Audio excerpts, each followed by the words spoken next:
Uh, Welcome everyone to our regular talk on Bhagavad Puran by Acharya Vinod ji. वो हमारे साथ है Hong Kong से and we start with the shloka. Vinod ji बोलेंगे और हम repeat करेंगे. Okay, please repeat after me.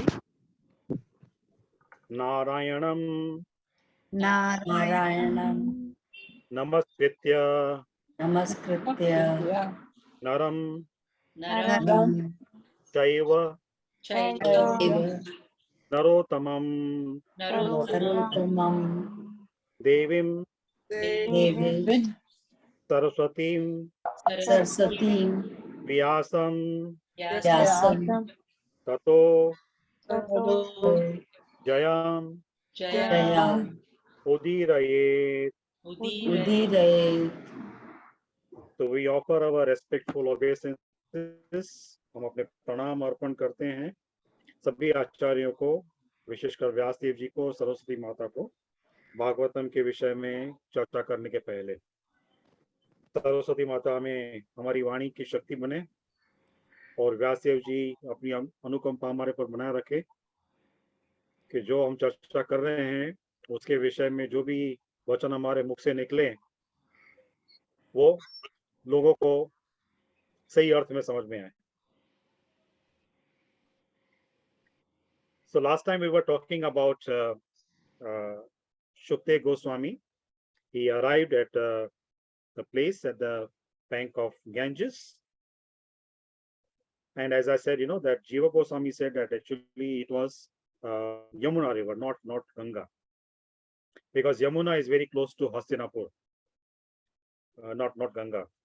But because Yamuna also was touched by the lotus feet of Krishna, and Ganga also comes from because of the toe piercing the Mahat Tattva water, the layer of Mahat Tattva water. So Ganga water comes from there. So the source is the same, the feet of Krishna or Vishnu. So that's why many advanced Vaishnavas, they don't differentiate between these two holy rivers much. So then can anyone remember what was the main question? What was the first question Parishit Maharaj asked, and then the whole conversation started?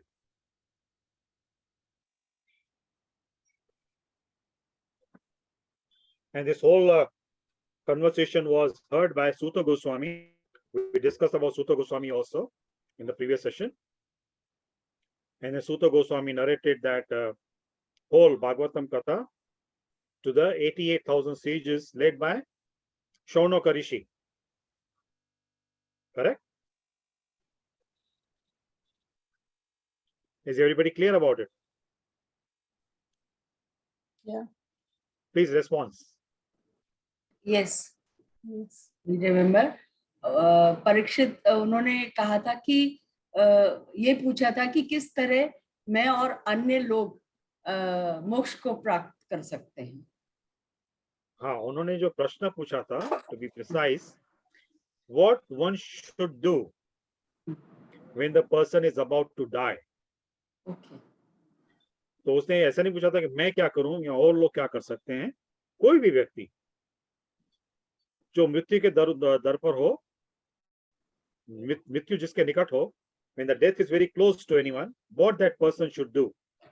So it was a very universal question applicable to anybody, not only Parishit Maharaj or not only some selected people who Parishit Maharaj wanted to focus on, because Parishit Maharaj was not an ordinary emperor. He was the emperor of the whole world. The whole earth planet was known as Bharatvarsha, the name given to the earth planet after the king Bharat, the great king, Kuru king Bharat, right? So what should one do when the person is about to die? And then the whole conversation started.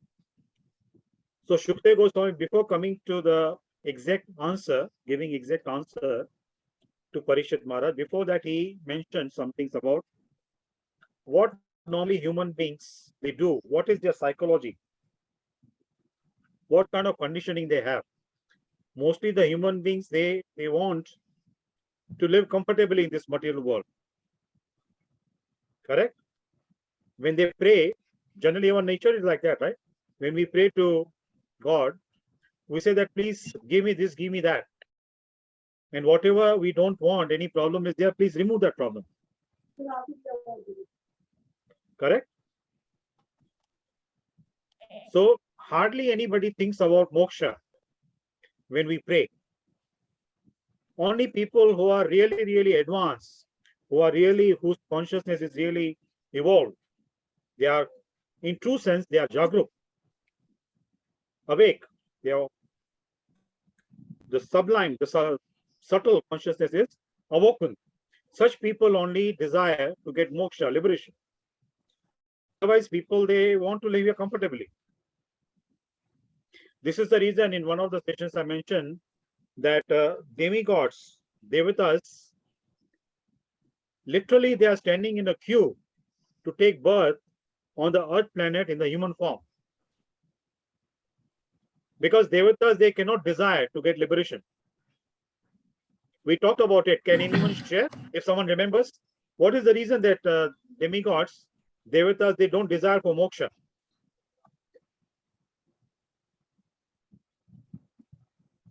Because moksha can be attained only in human form. Why so? Why so? Do I know? Why so? Now see, you're right, Varshaji, what you said is right. Yes, yes, please. हाँ, वहाँ पे सारे सुख होते हैं, so they are just enjoying that. तो Absolutely. उनकी desire नहीं होती है. Correct, correct. Now Varshaji said very rightly that moksha can be attained only in the human form. Now, before we attain something, before we want to attain something, the desire has to be there, right? Then only we will endeavor to achieve that goal. So that desire develops only in the human form, that I want mukti. Devatas, they don't want mukti. They want to enjoy. Because the life is so comfortable there, as I mentioned in the previous couple of sessions, at least a couple of sessions, that because in the heavenly planets, they don't grow old, right? They can maintain their energy level as they wish, according to the work they want to do. They don't get old, they don't get hungry, they don't get thirsty, but at the same time, they can eat as much as they want. They don't get stomachache. They don't get diarrhea, they don't get constipation. So these kind of things, disease is what we experience in the material world, in the Mrityu Loka, on the earth planet. These kind of diseases are not experienced by the devatas. And they can change their form anytime, whatever form they want. Like we change our clothes every day, or sometimes, more than once in a day. So devatas, they can change their body. And it is up to them whether they want to be seen by anybody or not. So they can conceal their manifestation completely. So people cannot see them. So all kind of amenities, all kind of these kind of boons they have. These kind of privileges they have. So when somebody is enjoying so much comforts, so many comforts, so much comfort life, then why that person would want to be freed from that? The person would like, that continue that life. In our life also, when the life is going smoothly, we forget Krishna, we forget God. Then we focus on the day-to-day activities which give us pleasure, which can help us to earn more money, to make our life comfortable, so-called comfortable. So devatas also, because they are enjoying, they don't have that desire to get moksha, because in that kind of form, their condition is such a way, and they enjoy life, that desire doesn't pop up, doesn't come up on the surface. That's why they want to take birth as a human being, so that desire can manifest in their heart to get moksha from the material world. Because in the heavenly planets also, the duration of life is limited. It's not limitless. After some time, they have to come back to the earth planet. After they finish their account of pious activities, they have to come back. on the planet. So yes, that's the reason human birth is considered is very, very sacred, very significant. Sorry?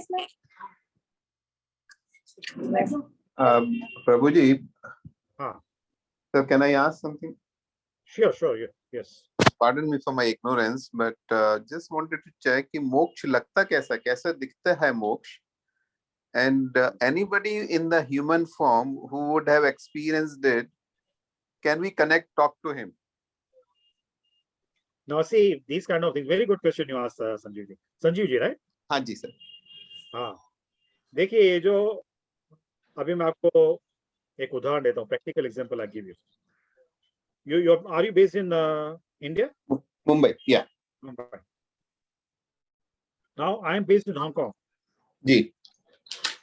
Supposing I visit you in Mumbai, and I would like to visit you when I come to Mumbai. Most welcome, sir. Definitely. So now, because I have been in Hong Kong, I can give you information. If you ask me, I can give you information about Hong Kong, right? Because I've been living here for so many years. So I know about Hong Kong. Not everything, but most of the things. So if some information, if you want me from Hong Kong, I can give you, I can provide. Correct? Now, these kind of questions, many human beings they have in their minds, not only you. Now then, we need to approach the person who knows about it. Correct. Correct? Now, here, the point is that not the person who has got moksha, because once the person gets moksha, the person doesn't come back. Right? Now, then how can we know? जिसको मुक्ति मिल गई वो तो वहीं पे रहेगा ना, नहीं तो मोक्ष का अर्थ ही नहीं है. अगर मोक्ष के बाद भी किसी को वापस आना पड़ता है, then what's the meaning of moksha? That means eternally the person lives wherever he goes in the spiritual world, whichever planet in the spiritual world goes, right? There are so many Vaikuntha planets in the spiritual world. So जो राम भक्त है वो अयोध्या में जाएगा, जो कृष्ण भक्त है वो गोलोक वृंदावन में जाएगा. तो जिसकी जिस रूप में श्रद्धा होगी, भगवान के जिस भी रूप में श्रद्धा होगी, whatever form one worships of Supreme Personality of Godhead, the Supreme Personality of Godhead makes an arrangement for that person to go to that particular planet where the Lord resides in that form, so that the devotee serves the Lord in that form. Now the question comes back to that, what you asked. Then how can we know? Moksha लगता कैसा है? Right? Where can we find it out from? My counter question to you.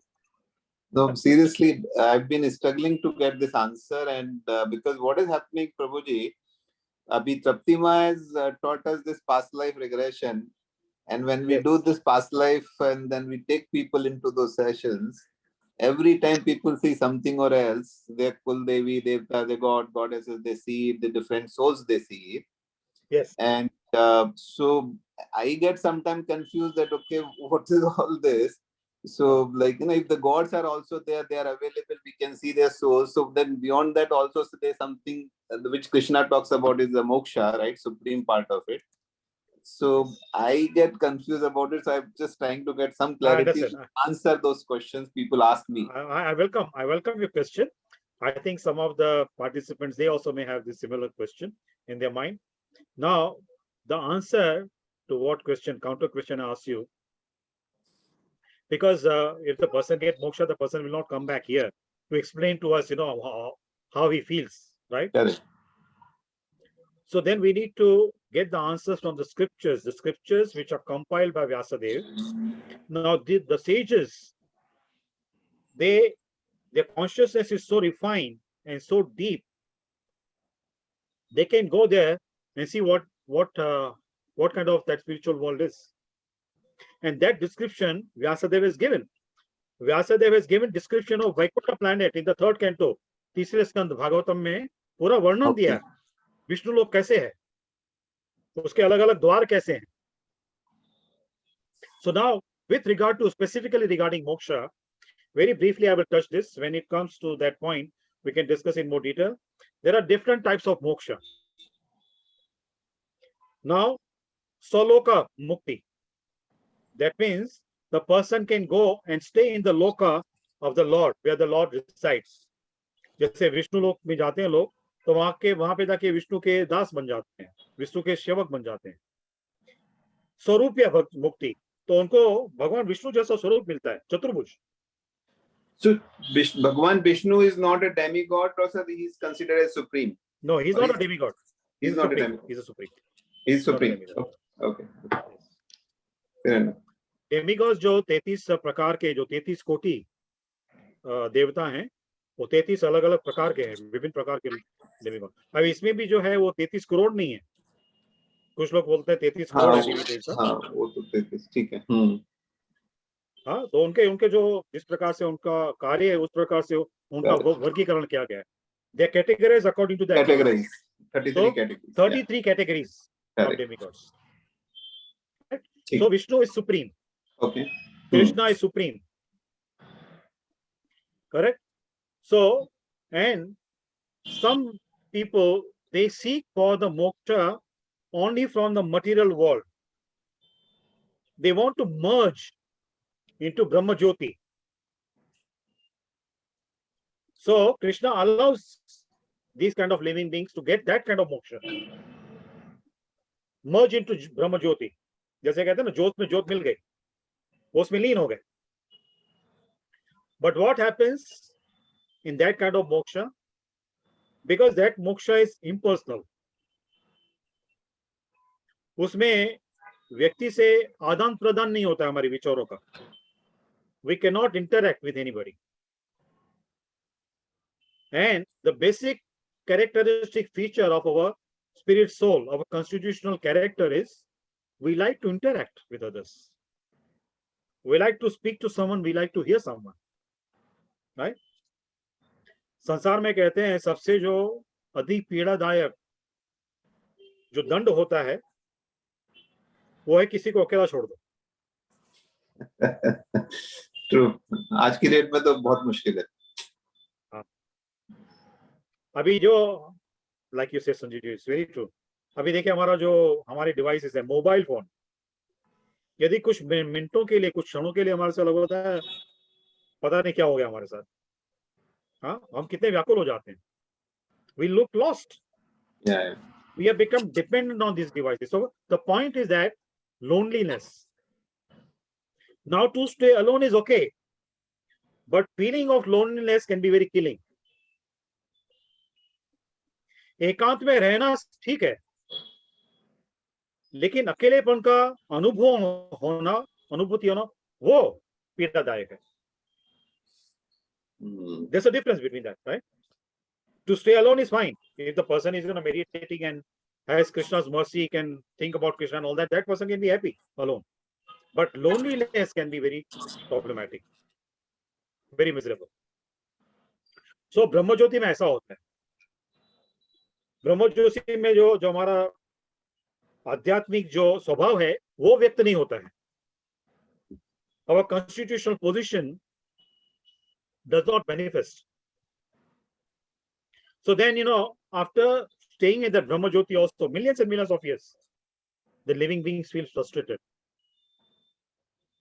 Then the person again is sent to that planet, do more sadhana, do more bhakti, so that you can cross the curtain of Brahma Jyoti and go to the spiritual world.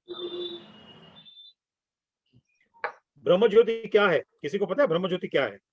ब्रह्म ज्योति किसको कहते हैं? What is Brahma Jyoti? No idea. If someone can recall, in one of the sessions I mentioned, एक व्यक्तिगत रूप पे, individual level, we have our aura, right? Some people can see aura, other people's aura. They can see the colors. Correct? So according to the consciousness, according to the thought process, we have our aura, and the colors keep on changing according to that. So that is at the individual level. Correct? Then at the planetary level also, each planet has its own aura. Our aura can help us to protect. It protects us from being affected by the negative vibrations of the other people. Correct? When our aura becomes very weak, very sensitive, then we become affected by other people's negative thoughts or negative vibrations. जैसे आम भाषा में बोलते हैं ना, उसको उसकी नजर लगे. नजर क्यों लगती है? क्योंकि उसकी ऑरा निर्बल हो गई, तो उसको उस व्यक्ति की बुरी दृष्टि से बचा नहीं सकती, तो नजर लगे. Correct? So at the planetary level also, each planet has its aura. Like Earth planet has its aura, we call it ozone layer. Correct? Similarly, at the universal level also, the whole universe, which contains of millions and trillions of planets, each universe also has the aura, the shield, which protects that whole universe. And in the whole material world, which is 1/3 of the whole creation of Krishna, that also has aura. That is called, that is covered. There is the demarcation between spiritual world and the material world is called Mahatattva. आप लोगों ने देखा होगा जो देवी देवताओं की जो तस्वीरें होती है, उनके सिर के पीछे वो गोलाकार में कुछ होता है, प्रकाश. So that is the aura. Correct? So देवताओं का वो है. तो जैसे जो आध्यात्मिक लोक है, जो spiritual world, which is 2/3 of the whole creation. Now in our Earth planet, we can see the aura of the sun. It's very, very tangible. We can feel the effect of that. Such strong aura the sun planet has. Correct? Which gives light to the whole universe. So similarly, the spiritual world also has that aura, that effulgence, and that is Brahma Jyoti. So some people, they get stuck in the Brahma Jyoti, but there, as I said, after millions and millions of years, after that they feel frustrated. They want to cross that. And that's why Krishna arranges for them to come back to the Earth planet. And Krishna allows them to take birth in a very nice family, where the atmosphere is very spiritual, devotional, and they can advance very easily. And if they advance properly, they qualify, they can cross that layer of Brahma Jyoti, go to the spiritual world. And that is the topmost moksha, to go to the spiritual world. Then no more coming back. Does it answer your question, Sanjeev ji? Yes, thank you, sir. Thank you, Prabhuji. You're welcome. Thank you. Anybody has any other question? हाँ, आपके पहले सवाल के उसमें हम बता रहे थे, क्या डेमी गॉड्स धरती पर इंसानों की सफिस को एलिवेट करने के लिए आते? हाँ, उसके लिए भी आते हैं, लेकिन वो जो उनका आना होता है, वो केवल उसी कार्य के लिए होता है. अपने भक्त की जो इच्छा होती है उसकी पूर्ति के लिए आते हैं. लेकिन ये जो हम बात कर रहे थे कि उनकी इच्छा होती है कि मनुष्य जीवन में आना, मनुष्य योनि में आना, to take the human birth. So that is different. That is their desire. But whenever their devotees, they need them, they come. Thank you. Even you know, since you raised this point, I want to share with you. प्रत्यक्ष प्रमाण इसको कहते हैं, the tangible evidence. Many years ago, there was a kind of a event organized somewhere in Gujarat of Ramayana Parayan. You know, like Bhagavad सप्ताह होती है ना, तो रामायण की कथा होती है 9 दिन के लिए. तो जो वक्ता थे, उन्होंने आसन लगाया और बोले कि ये आसन में आह्वान करता हूं हनुमान जी का. हनुमान जी यहाँ पे आके बैठेंगे. So one of the event organizers, he was a barrister, a lawyer, barrister. He thought, you know, all these things are superstitious. You know, पंडित जी बोलते हैं कि केवल बोलने के लिए बोलते हैं, ऐसा कुछ होता नहीं कि हनुमान जी आके यहाँ पे बैठेंगे. So then he asked the speaker, what you are saying, are you serious? He said, yes, I'm serious. The speaker said, yes, I'm serious. Wherever Ram Katha happens, Hanuman ji is there. Wherever Krishna Katha happens, Narad ji is there. Brahma ji, they are there. So barrister said, I don't believe you. So the speaker said, tomorrow when I start the Katha, I will do a Avan again of Hanuman ji, and then you can get the proof. So barrister says, okay. Next day when the Katha started, the speaker, Vahan of Hanumanji, then the barrister said, where is he? Speaker said, you cannot see because you don't have that vision to see him. You're not pure, but he's there. So barrister called few strong people, like wrestlers, जो कुश्ती करते थे, पहलवानों को बोला कि ये आसन को हटा दो यहाँ से. Nobody could move that asan, that seat, which was meant for Hanumanji, and Hanumanji was sitting there. And barrister had promised that speaker that if speaker could prove that Hanumanji was there, barrister would give up his practice and become his disciple. And he fulfilled that promise. After that katha over, barrister gave up his practice and he became the disciple of the speaker. So wherever the speaker would go to do Ramayana Katha, the barrister also would go with him. So in Kali Yuga also, these kind of evidences we get. Now, despite getting so many evidences, still there are some kind of, thick-skinned people, thick-skull people. They don't accept the energy, the presence of God. Yeah, so coming back to this, our discussion. Anybody has any other question? We went a little bit on a different topic, but sometimes it's not a problem. We can do that when somebody asks a question.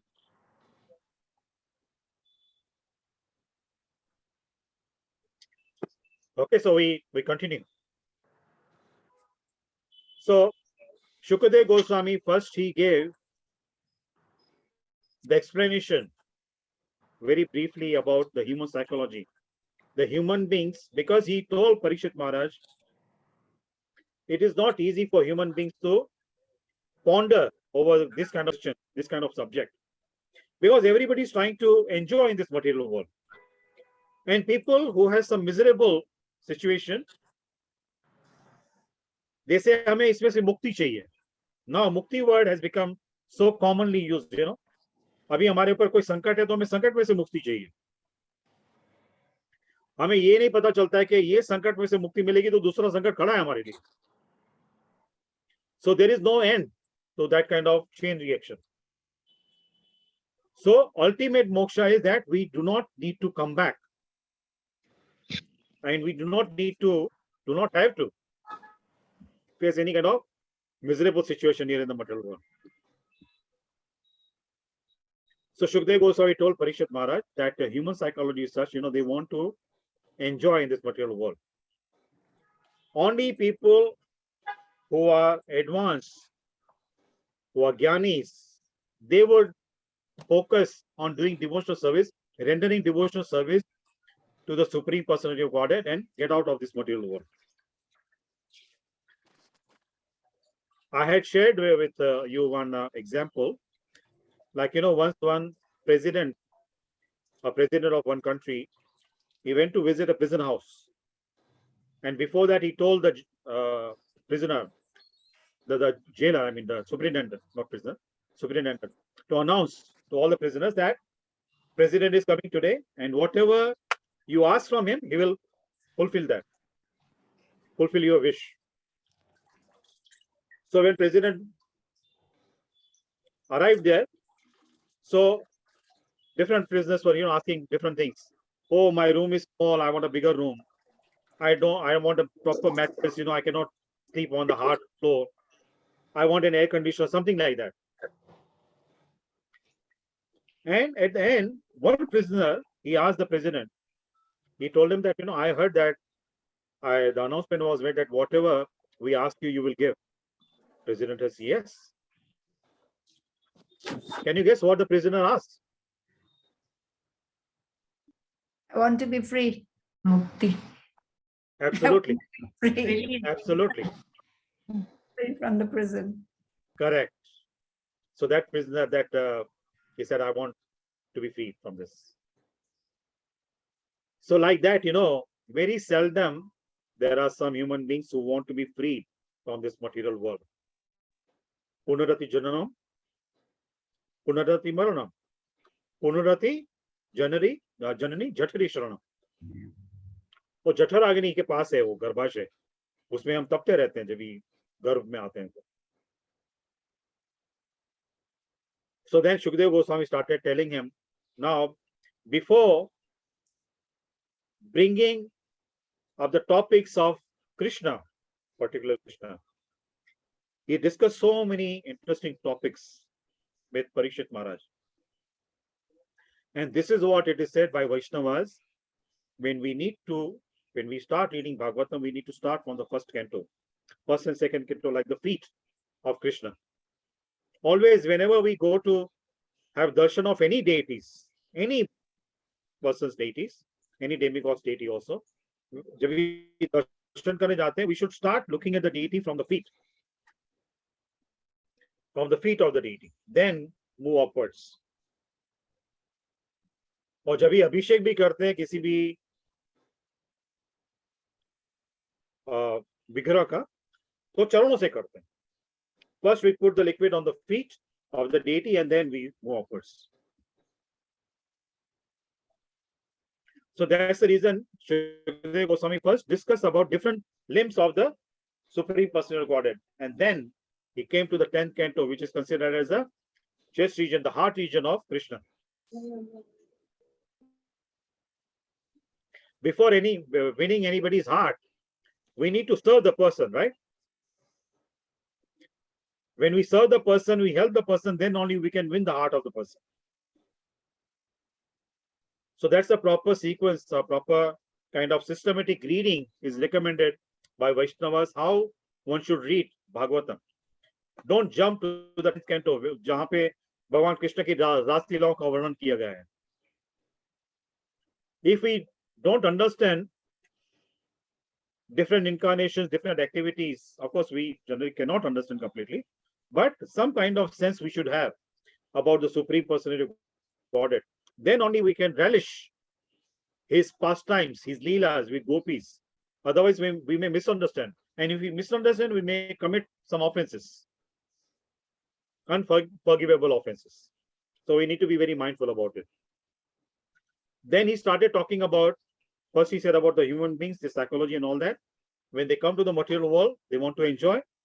And then he started talking to him about how this material world was created. The manifestation of the material world.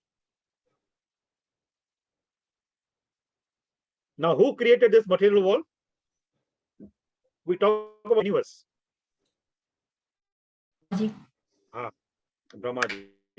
Now, Brahmaji is known as the engineer, architect. We say creator, but actually he's not a creator.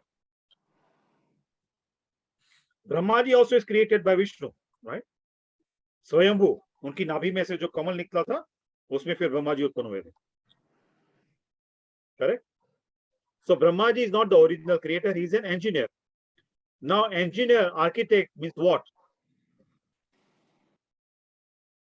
That means the developer, the builder is somebody else, right? Vishwakarma. हाँ, विश्वकर्मा तो एक प्रकार से आप कह सकते हैं कि कॉन्ट्रैक्टर है. हाँ, he is like जैसे हमारी सामान्य भाषा में बोलते हैं carpenter, Sutar. Architect, I think. Yes, he is an architect also, yes. So Brahmaji, now any architect will commence a construction work based on the orders given by the builder, right? Developer. So developers, they hire the architects, engineers, everybody. Correct? So Brahmaji starts kind of constructing different things in the universe as per the order given to him by Lord Vishnu. Now, the conversation in the second canto about this manifestation starts. The explanation about the manifestation. इस पूरे भौतिक संसार का जो प्रदर्शन होता है, वो कैसे होता है?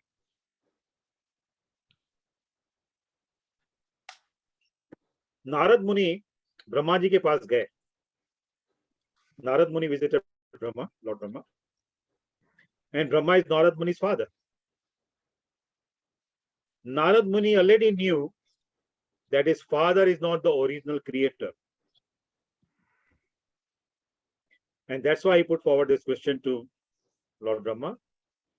I want to know from you that whose instructions you follow. Who is that person?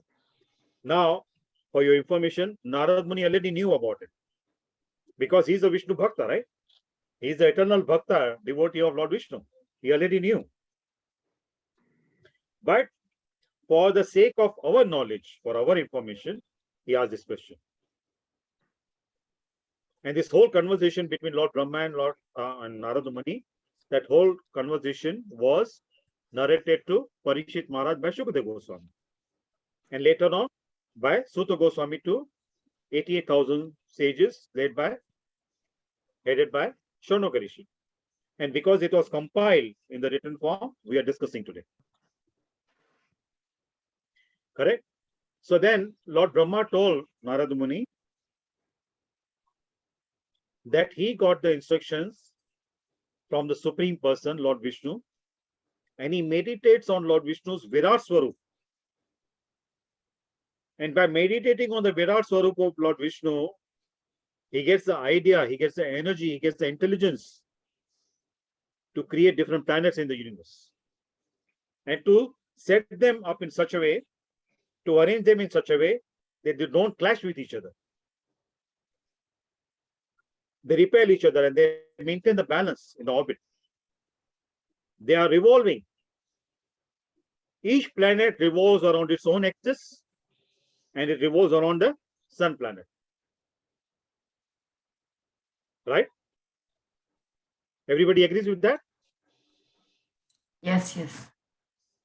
And do you know that which planet, the sun planet also rotates around? Yeah, it is rotating. Which planet, the sun planet revolves around? परिक्रमा करते हैं वो, सूर्य देव भी उसकी परिक्रमा करते हैं. भगवान विष्णु की नाभि. नाभि नहीं, जब मैं लोक की बात करता हूँ, ऐसा कौन सा लोक है? Which planet is that? Is it Earth? No, Earth is revolving around the sun planet. Yeah. Each planet rotates around its own axis and revolves around the sun planet. Sun planets also revolves around the North Star, Dhruva Loka. Okay. Now, Dhruva Loka is ruled by Dhruva Maharaj, great devotee of Krishna. When that part comes, about Dhruva Maharaj, we will discuss in more detail. But here I want to just mention that even the sun planet also revolves around the Dhruva Loka. That's the significance of a devotee.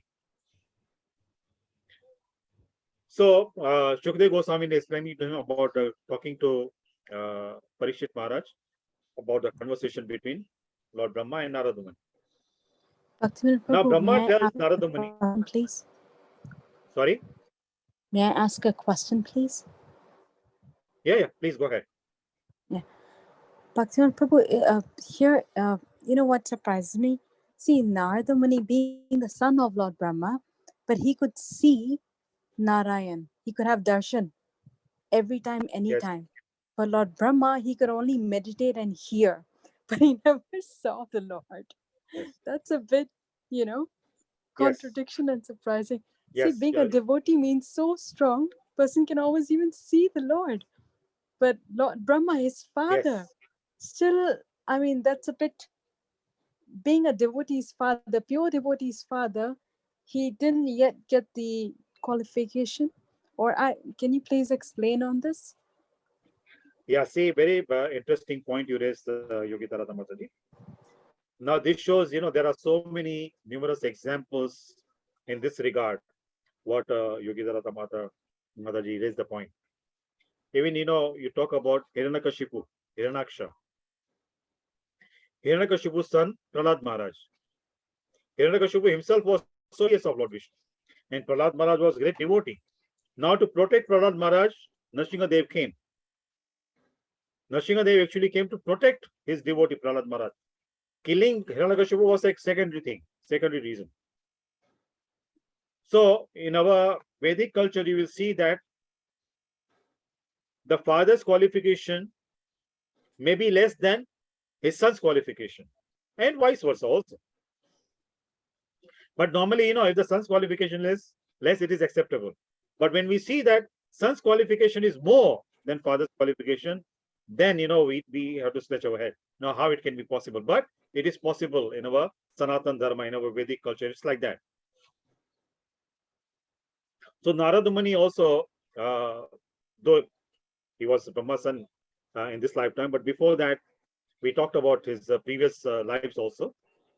He was a Gandharva before, and after that, he became the son of a maid servant who was serving sages. And after eating the remnants of the sages, Narada Muni got qualified, and then he became the son of Lord Brahma.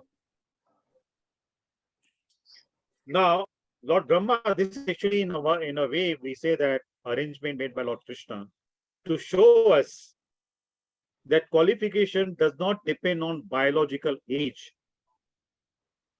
Qualification does not depend, spiritual qualification I'm talking about. Spiritual qualification does not depend on material position.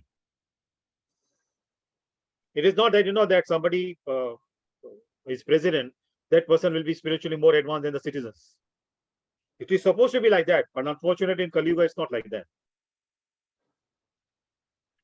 So Brahma, though he is the head of the universe, but still, when it comes to devotion, Narada Muni is more advanced because Brahma has strong influence of passion, Rajogun. Because of Rajogun, it is difficult for him to go up to Sattva Gun. And Narada Muni is already at Sattva Gun. So the topic can be, become lengthy if we discuss more. But the point I want to make in conclusion to the point of Yogidhara Damodari, that in the material world, the spiritual advancement does not depend on the biological age or material position. Junior people also can become more advanced than the senior people. So there is nothing surprising as such. This shows that, that spiritual advancement, the spiritual kind of practice, devotional service is so potent. It can make a junior person also very high. Like what to speak of Brahma and Narada Muni. When we talk about Suta Goswami, I mentioned in one of our previous sessions, Suta Goswami was much, much younger than Shaunaka Rishi. Shaunaka Rishi was his great-grandfather. But still, when Suta Goswami arrived there, Shaunaka Rishi, out of respect towards Suta Goswami, got up. 8,000 sages also got up. When they saw their head, the leader was getting up to give respect to Suta Goswami, who was much, much younger than so many sages present there. So biological age is not a criteria, to judge somebody's spiritual advancement. Is that clear, Yogedhara Mataji? Yes, Prabhu, very clear. Thank you very much. Very clear. Thank you. So Narada Muni knew that, there is somebody else who is giving the instruction, and Brahmaji started telling him. He focuses on the Virat Swarup. Now, what is Virat Swarup of Lord Krishna? Anybody? सब कुछ दिखता है, मतलब उसके अलावा कुछ है ही, पूरा ब्रह्मांड के अंदर।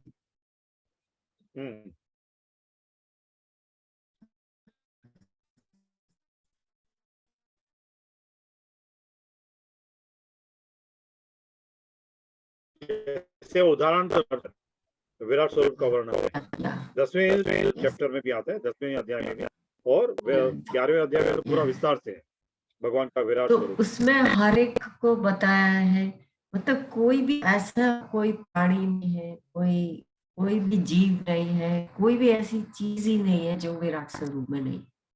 Correct correct. और तो अर्जुन को बताने के लिए ये भी बताया कि ये सब कौरव और ये सब तो मर गए हैं, ये उनके दांतों में लगे हुए हैं। फिर अर्जुन डर जाता है और बोलता है कि मुझे चतुर्भुज रूप दिखाओ। Correct Correct. Correct. Absolutely right, Shakunतला. Thank you. Thank you for sharing.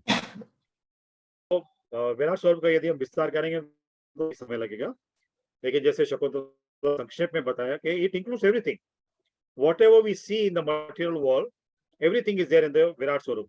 Like for example, the mountains are considered as bones of Lord Vishnu in Virat Swarup. नाभि जो उनका आकाश है.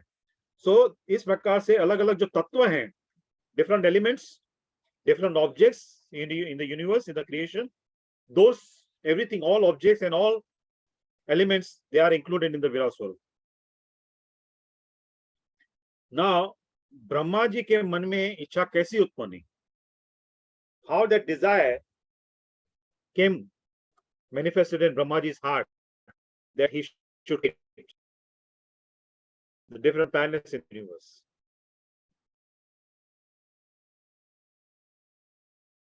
Who is the origin? Who is the cause of all causes? मूल कारण कौन है? वो तो भगवान ने ही ऑर्डर दिया. Correct. अभी वो इच्छा भगवान ने उत्पन्न की उनके अंदर. Yes. अभी इसमें why I am raising this point, why I am stressing on this point, many things we can learn from this particular incident. इच्छा, हमारे मन में इच्छा आती है, अलग अलग इच्छा होती है, बराबर. अभी मन में जो इच्छा उत्पन्न होती है उसके ऊपर विचार करना और उन इच्छाओं को पूर्ण करना, उसके लिए की भी जो इच्छा होती है हमारे मन में, तो मन में शक्ति आती कहां से है? शक्ति का जो स्रोत है, what is the source of that energy which motivates us? Motivation कहां से आता है? Motivation, that willpower, that determination, commitment to do it, to fulfill that desire. Where does it come from? दिल से आती है, हार्ट से आती है, हृदय से. हाँ, और हृदय में कहां से आती है? It all comes from the Lord. I think from consciousness. The Jyoti maybe. From Yes. the universe. Consciousness से. हाँ, consciousness.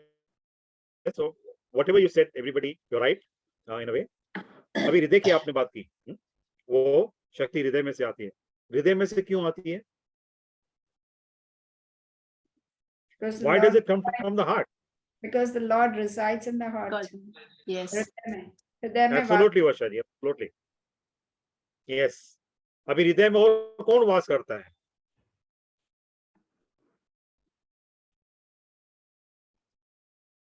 The Lord resides in our heart. परमात्मा, जो दिव्य ज्योति का जो पार्ट है हमारे हृदय में, जो सोल कहते हैं जिसको हम, उसमें से एक तो हमारी जीव आत्मा है, वो हमारे हृदय में रहती है, जिसमें से चेतना आती है, कॉन्शियसनेस आता है. और दूसरे, जैसे योगिता राधा जी ने बताया, परमात्मा, वो भगवान का अंश है, वो साक्षी के रूप जो भी कार्य करते हैं, अच्छा या बुरा, उसके वो साक्षी हैं. और वो साक्ष्य उन्हें यदा सदैव स्मृति में रहता है, वो कभी बोलते नहीं, साक्ष्य जो होते हैं. That means he is a witness and he remembers all the evidences of our activities. So there are two entities in our heart. One is our own spirit soul, and other is the part and parcel of the supreme spirit, Paramatma. Param Atma. एक जीवात्मा और दूसरी परमात्मा. तो क्योंकि परमात्मा भी हमारे हृदय में रहते हैं, तो वो जो हमारे हृदय में इच्छा उत्पन्न होती है, उसको पूर्ण करने की शक्ति देते हैं. अभी यहाँ पे ये भी सोचना है, very interesting to focus on this also. Now, sometimes we have a desire to do something sinful. Correct?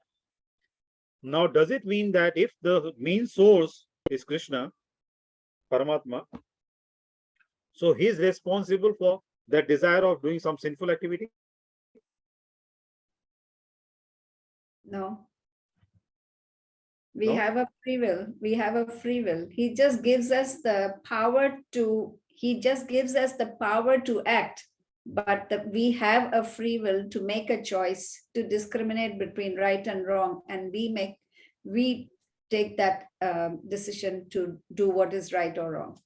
Absolutely. Absolutely. Very good, Pashari. Thank you for giving that precise answer. Very correct answer. So yes,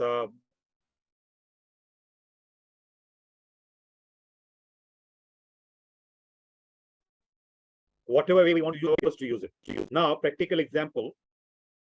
Supposing a manufacturer is manufacturing knives. Now, if a chef buys a knife, he will use it in the kitchen to cut the vegetables. If a person who is a murderer, he will use the same knife to kill somebody. Now, for that reason, we cannot blame the manufacturer of the knife. Right? A manufacturer of the knife never manufactured, or not supposed to manufacture, the knives to cause killing of somebody. It is not that person's intention, but somebody buys and misuses it. So we cannot blame the manufacturer for that. So Krishna provides, he sanctions. He sanctions, but it doesn't mean that he approves. If we want to do some sinful activity, he will sanction, he will give us the energy also to do it. But then he will tell us also that then we need to face the consequences also. And again, at that time, supposing when we have to face the consequences of our sinful activity, any pap, and at that time, if we surrender to him, he gives us again that strength to go through that penalty, pay for the sin. So this is what Krishna does. The decisions we need to make, and the power also, the strength also to make the decision also he gives. So he's the provider. And then, as Vashaji rightly said, that we are, in that sense, we are the doer, because we are responsible for our actions. Generally, we say, सब कुछ वही करता है. No, it's not like that. If सब कुछ वही करता है, तो हमें क्यों पाप का फल भुगतना पड़ता है? Why should we suffer for sinful activity? If he's the main doer, then why should we suffer? Very interesting point in this regard. When the war was going to take place between Kauravas and Pandavas, Lord Krishna said that, let me try a last effort. Last try. I will go and speak to them as a peace messenger.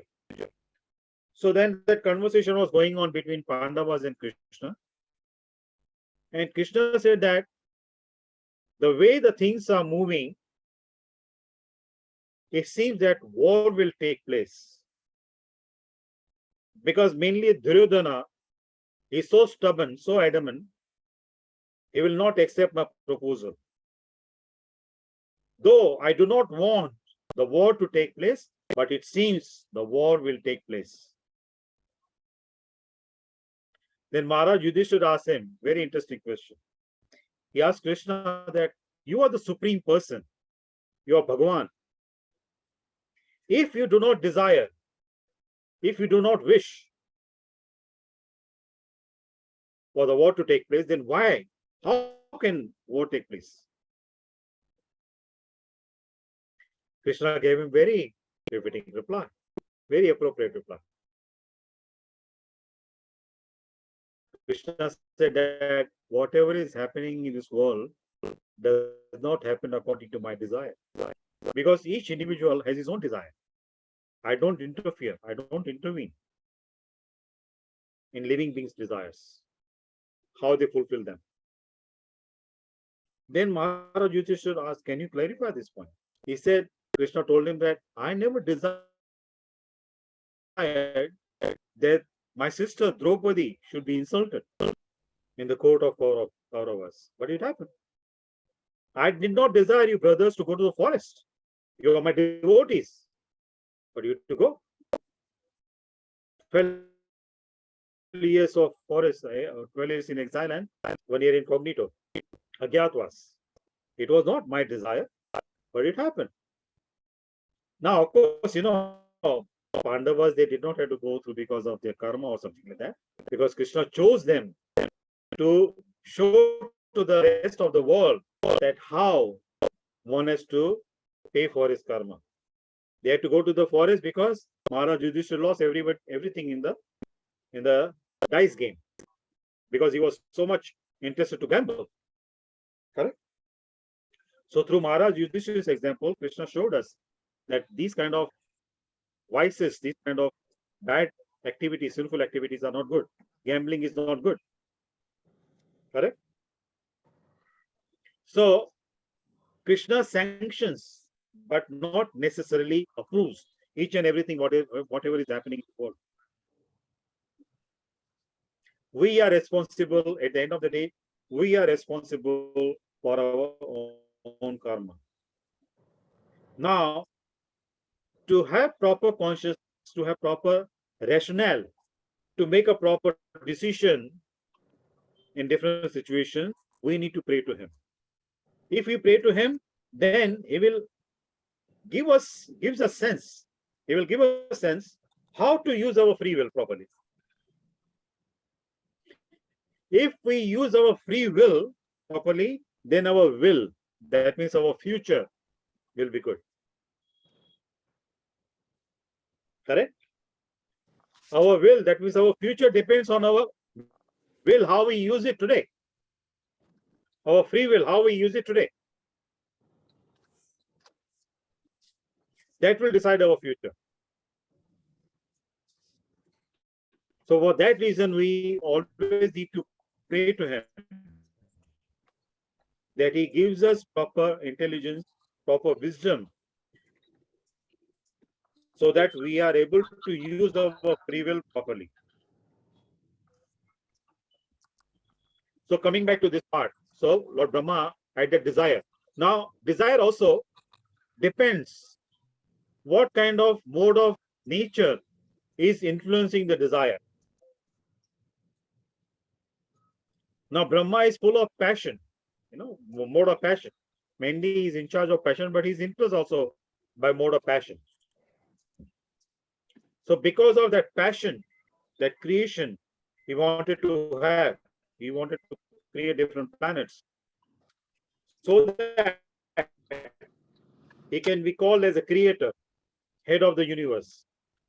So to fulfill that Brahma's desire, Krishna gave him that energy, and he gave him the plan also. If you want to create, this is the way you should create. This is the way you should create different planets, and this is the way you should arrange the planets in the orbit, so that all the planets are floating in the space and they don't collide with each other.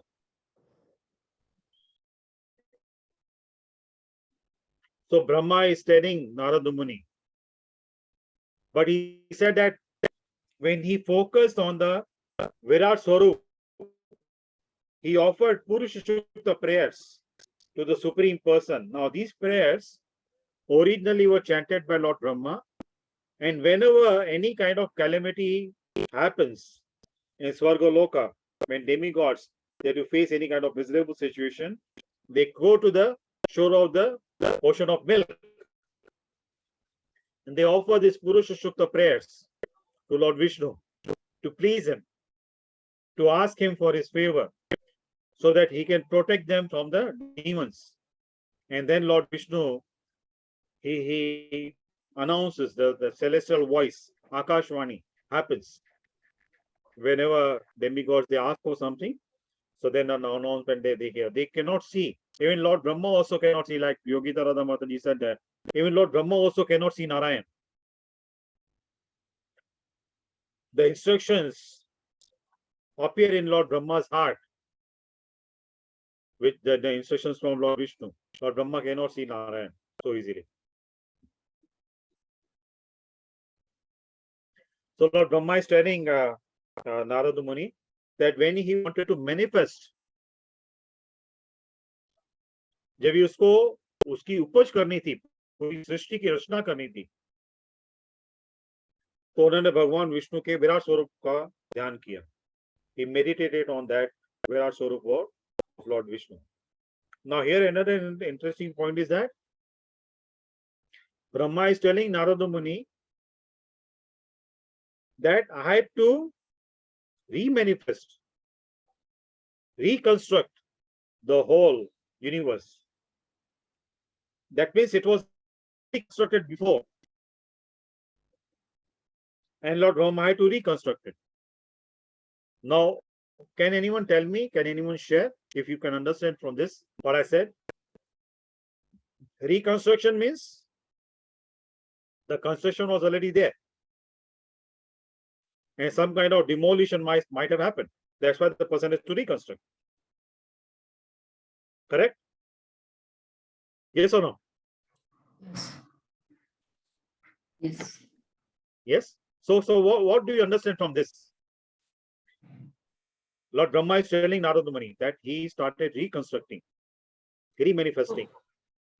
सब कुछ भगवान का पहले ही बनाया हुआ है already. हाँ, वो भी जो पहले भी बना हुआ था, it was done by Lord Brahma himself. आपने प्रलय के विषय में सुना? Devastation. Thank you.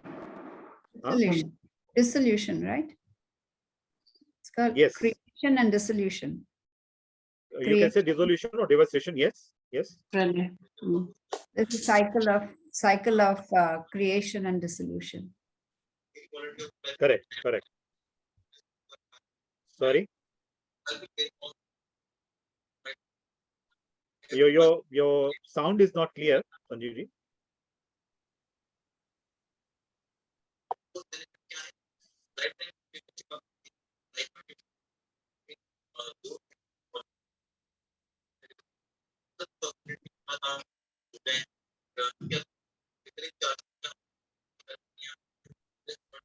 Your voice is very choppy. Yachna. I think Yachna is coming from Yachna's place. Yes. याचना जी आपकी वॉइस क्लियर नहीं है. So, okay, let's discuss this. So, प्रलय भी है ना, उसके अलग-अलग प्रकार हैं. We can say interim dissolution or devastation and complete devastation. So, interim devastation is that which happens after each day of Lord Brahma.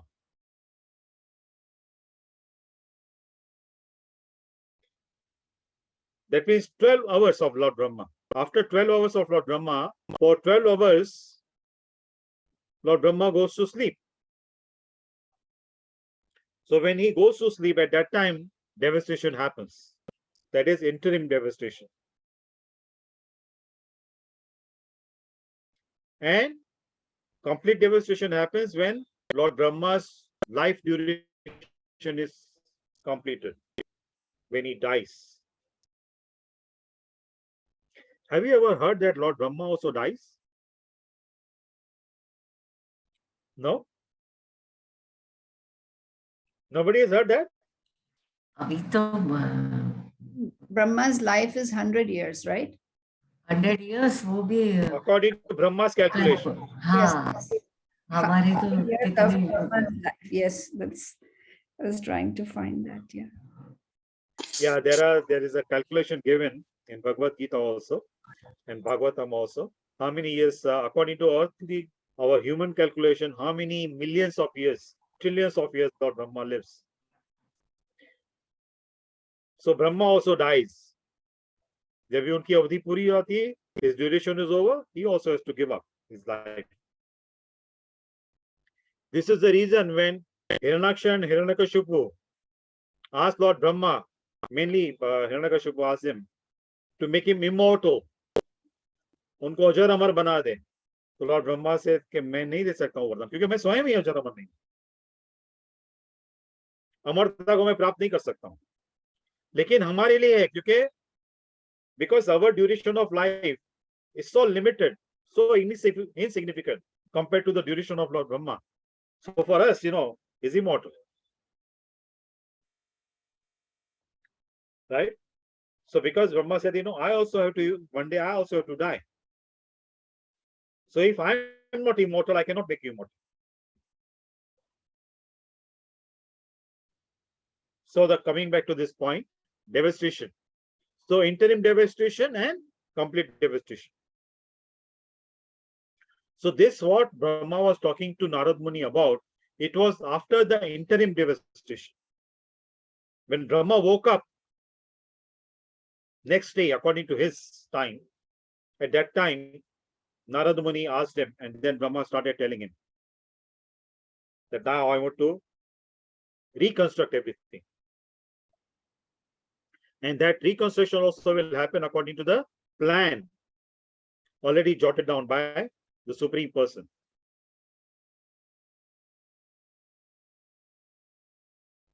Now here I want to ask a question. Somebody who can help, or somebody wants to share his or her views on the theory of evolution. Even in India also, in our school days, we were taught the theory of evolution, which was mainly propagated by Darwin, right? Have you heard of Darwin's theory of evolution? Yes sir. हाँ हाँ, जी. क्या पढ़ाया गया था हमको school में?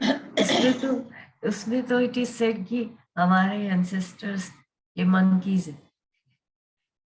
हाँ, correct.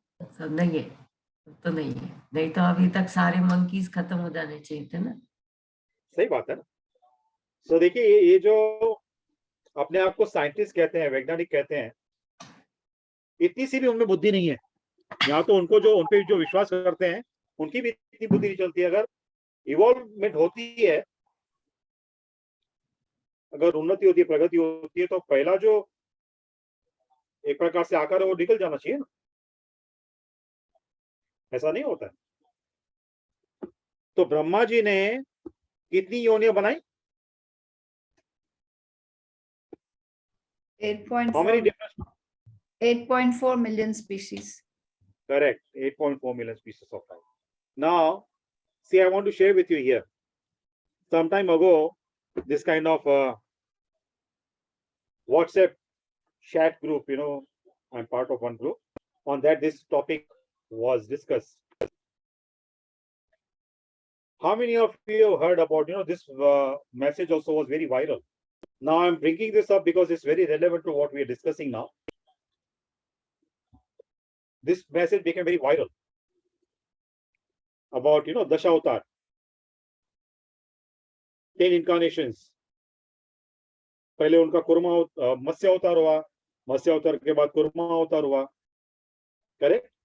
Kurma अवतार के बाद what was the next incarnation? Varaha के बाद नरसिंहा. इस प्रकार से. तो अभी देखिए, जो the explanation which was given, logically it makes sense, but scripturally it is not right. क्योंकि उन्होंने कहा कि पहले शुरू में केवल जल था. यहाँ पे there was only water, so only fish can survive in water. So that's why first the fish came into existence. Evolvement happened, then tortoise came, because tortoise can live in the water as well as on the land. So this kind of explanation was given. So the person who sent, he said, this kind of explanation, it matches so much with the modern theory of evolution, and which is already mentioned in our scriptures.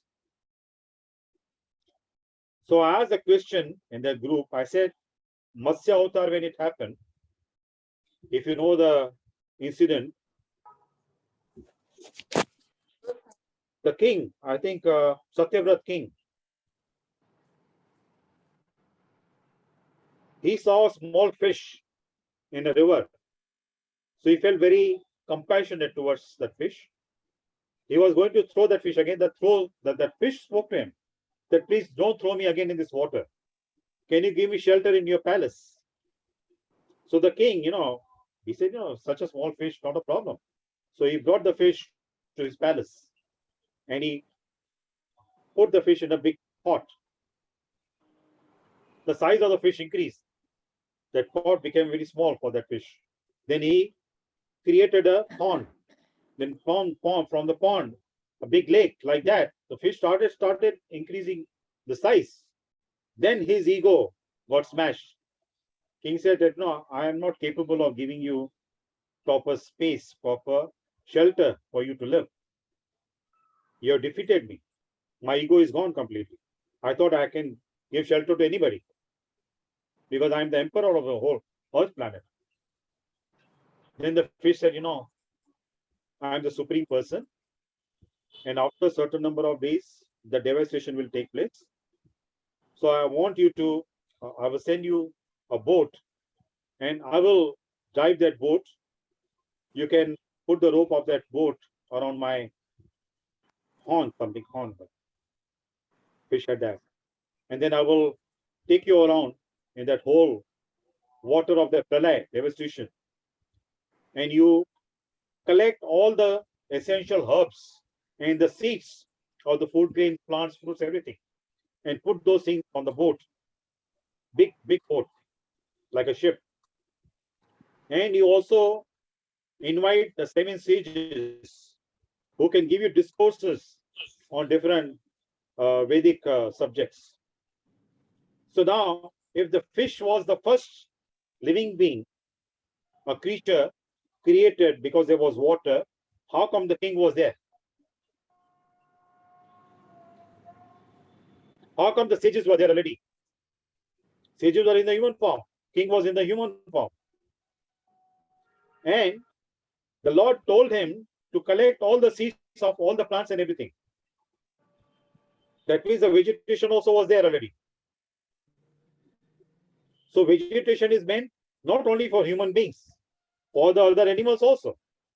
That means there must be other animals also on the planet. I never heard any reply. I never got any reply from that person. So see, we need to be very careful, when these kind of messages nowadays on the social media, they become so viral.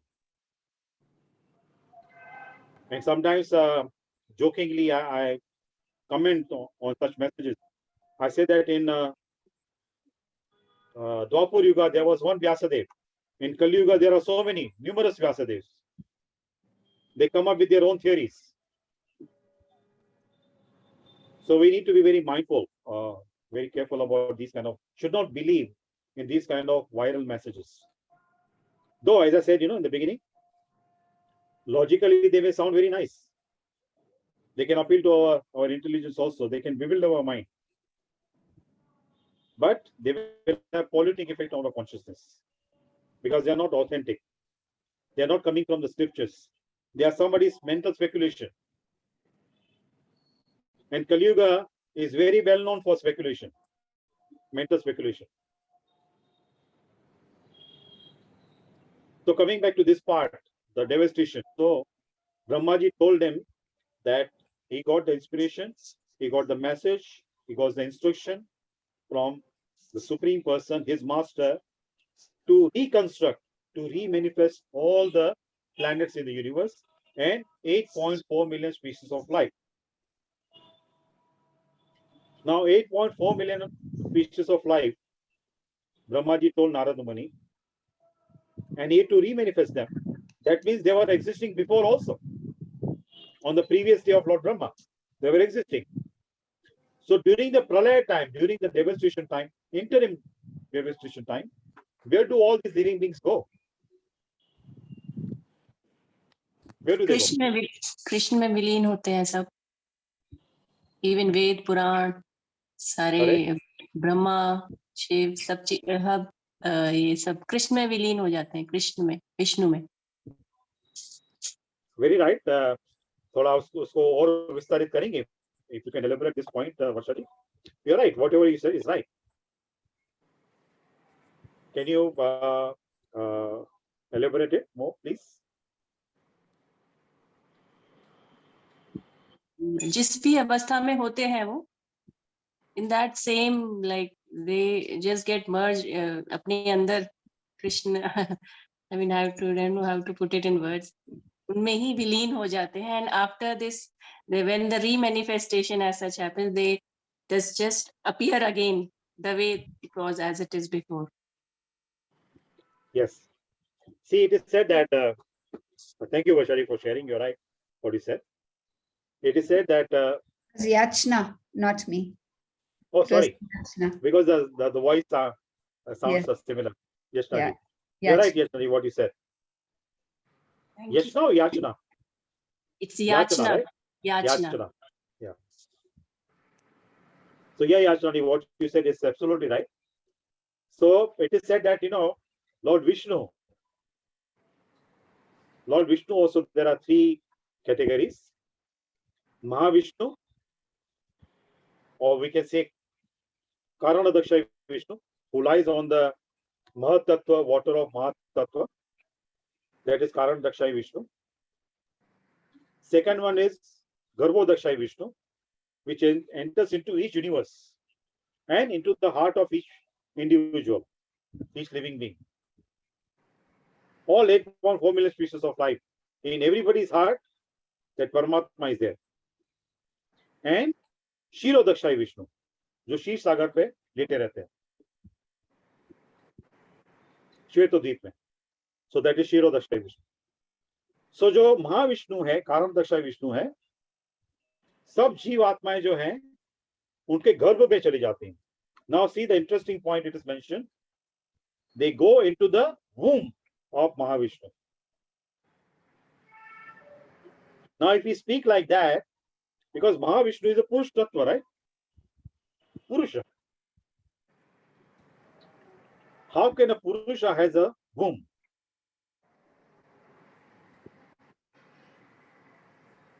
Anybody has any answer?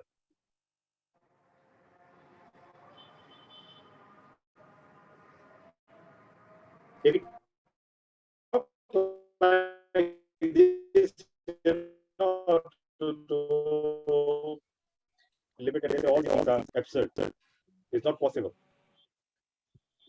But everything is coming from Mahavishnu, right? So he gives shelter to all the living things. Even जैसे याचना जी ने कहा कि ब्रह्मा विष्णु ब्रह्मा शिवा भी, so सब उन्हीं में लीन हो जाते हैं.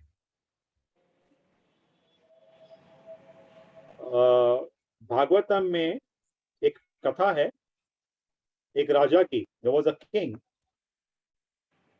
He was not having any child.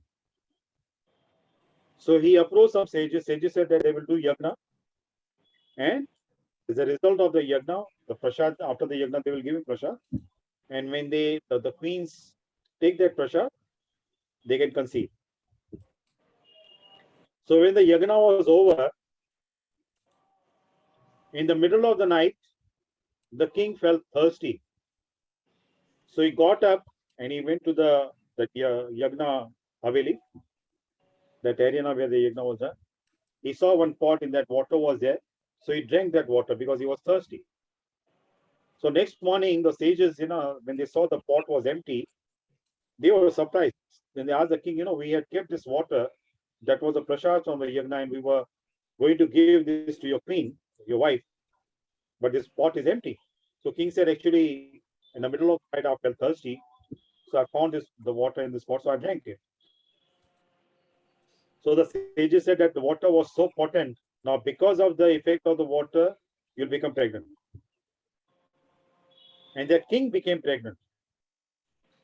And after 9 months, surgery was done, and a child was produced from that. Child was delivered from that.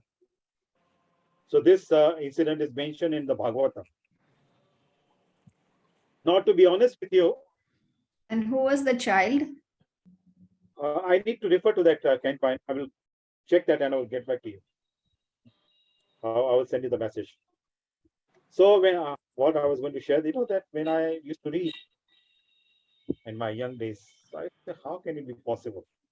A man delivering, 9 months pregnancy and all that. About 9 or 10 years ago, when I was in Mumbai, I heard this. There was actually I saw in the news, Z News. They showed that in one small village, 17 years old young boy, he became pregnant. Today's incident I'm talking about 8-9 years ago. 17 years old boy. If you want, you can do the Google search Z News, and you can find the details. And for him also, the doctors, they did the surgery and delivered the baby. Doctors were surprised. So these kind of miracles, which are mentioned already in the scriptures, sometimes when we read, we doubt. We doubt the purity, we doubt the authenticity, we doubt the depth of the knowledge of the sages in our culture. And when the modern doctors, they validate something, then we accept it. This is our conditioning, unfortunately. So I'm giving you my example. Even I also had that doubt when I read Bhagavatam. In spite of having, so much of faith in the scriptures and all that, but I used to think, how can it be possible? But then, by Krishna's mercy, when I was in India about 8-9 years ago, and on the Z News, I saw that news. They showed that the boys, they showed the boy also, but they covered his face. They showed how, when he was pregnant, how he was looking, how his tummy was extended, and after delivery, what happened. So, coming back to this point, that it is said that all the living beings, all the species, different forms of species of life, they take shelter in the womb of that Mahavishnu. And when that remanifestation, reconstruction starts, from the pores of Mahavishnu, so many universes come out. From the pores of Mahavishnu. And in his one breath, the universes come out. When he inhales, all the universes, everybody goes inside his body. That means it is the duration of one breath. Duration of one breath of Mahavishnu. So many trillions of years happen. The life goes on for so many trillions of years. And that is only one breath of Mahavishnu. It similarly happens with us also, right? When we breathe out, so many germs, bacteria come out from our body, right? So this is what I said, यथा ब्रह्मांडे तथा पिंडे. जो ब्रह्मांड में दिखता है वो हमारे शरीर के अंदर भी है. Our human form is a miniature of the universe, right? So I will stop here today. If somebody wants to add something or comments something or ask something. Sharmaji, I have put in the age of Brahma in the chat box, if anybody would like to see. Thank you very much. So that's, the whole four yugas, the 4 yugas and the manvantars and the kalp and the 20. Thank you very much. So I've just put in there if anybody wants to see. Thank you. In Brahma's 12 hours, there are 14 manvantaras, 14 Indras. Yeah. That's one night of Brahma. One day of Brahma. One kalp. 1 day of 14 manvantar is one kalp, which is 1 day of Brahma. Correct. Yes. Only 12 hours. Yeah. So you can imagine, the Brahma has a lifespan. According to his calculation, he also lives only for 100 years. But if we translate that duration according to our human calculation, it's trillions and trillions of years. And this, what I was telling you about all the species, they take shelter in the womb of Mahavishnu. That happens after the final devastation.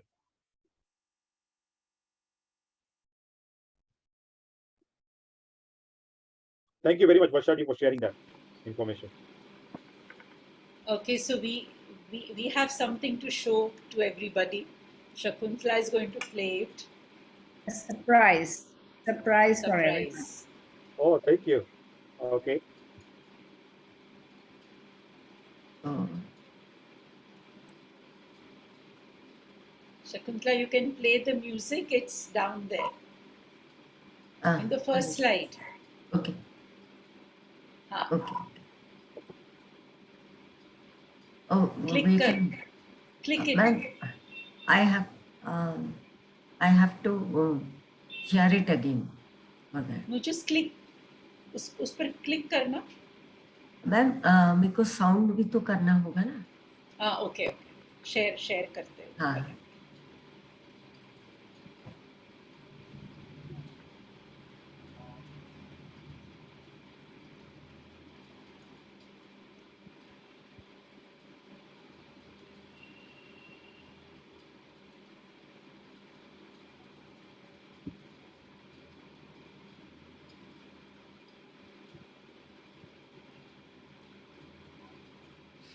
And somehow I think music is not coming. Oh, okay, कोई बात. हाँ. I'll Can try. play it. Yeah, see. Yeah, click करके देख. I have shared from that place, but Okay. So I just put the voice of Srila Prabhupada की मैंने voice डाली थी, singing Hare Krishna, Hare Krishna. So Okay. it was really nice, but I think it's not playing there. So we'll just show you the slides. Vinodji, this is for you. Thank you.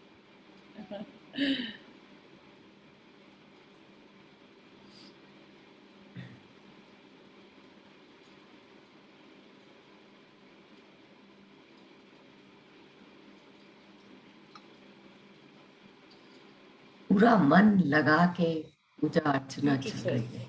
So beautiful. हाँ. ना सुंदर है. Yes.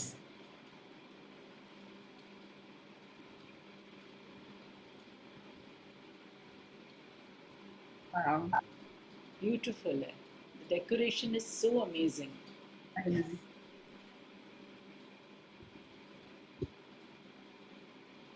आज जो आपने सुंदर बातें हाँ. की है, we have just put it there.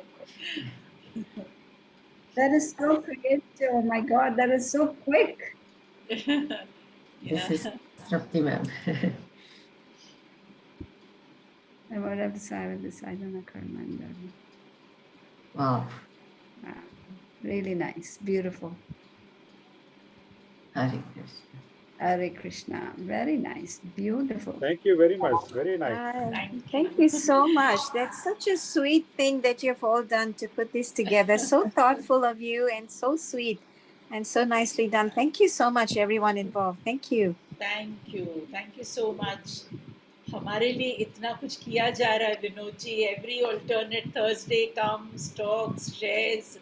That's the joy of being here with him and with everybody else. I think this is such a small gesture, and that also Thank you. because Varsha ji ने photograph share की है, and then she said, I think we should show it. So I said, okay, let's just put it together and Oh make my it. God, I'm so surprised. Really, matlab, right here, sitting here, I just shared the pictures with them, and then they immediately created a PPT and made it so beautiful. It's really Thank you. Thank you. बहुत Highly सुंदर, appreciate that. बहुत सुंदर. Thank you so much. Thank you. everybody. Thank you so much.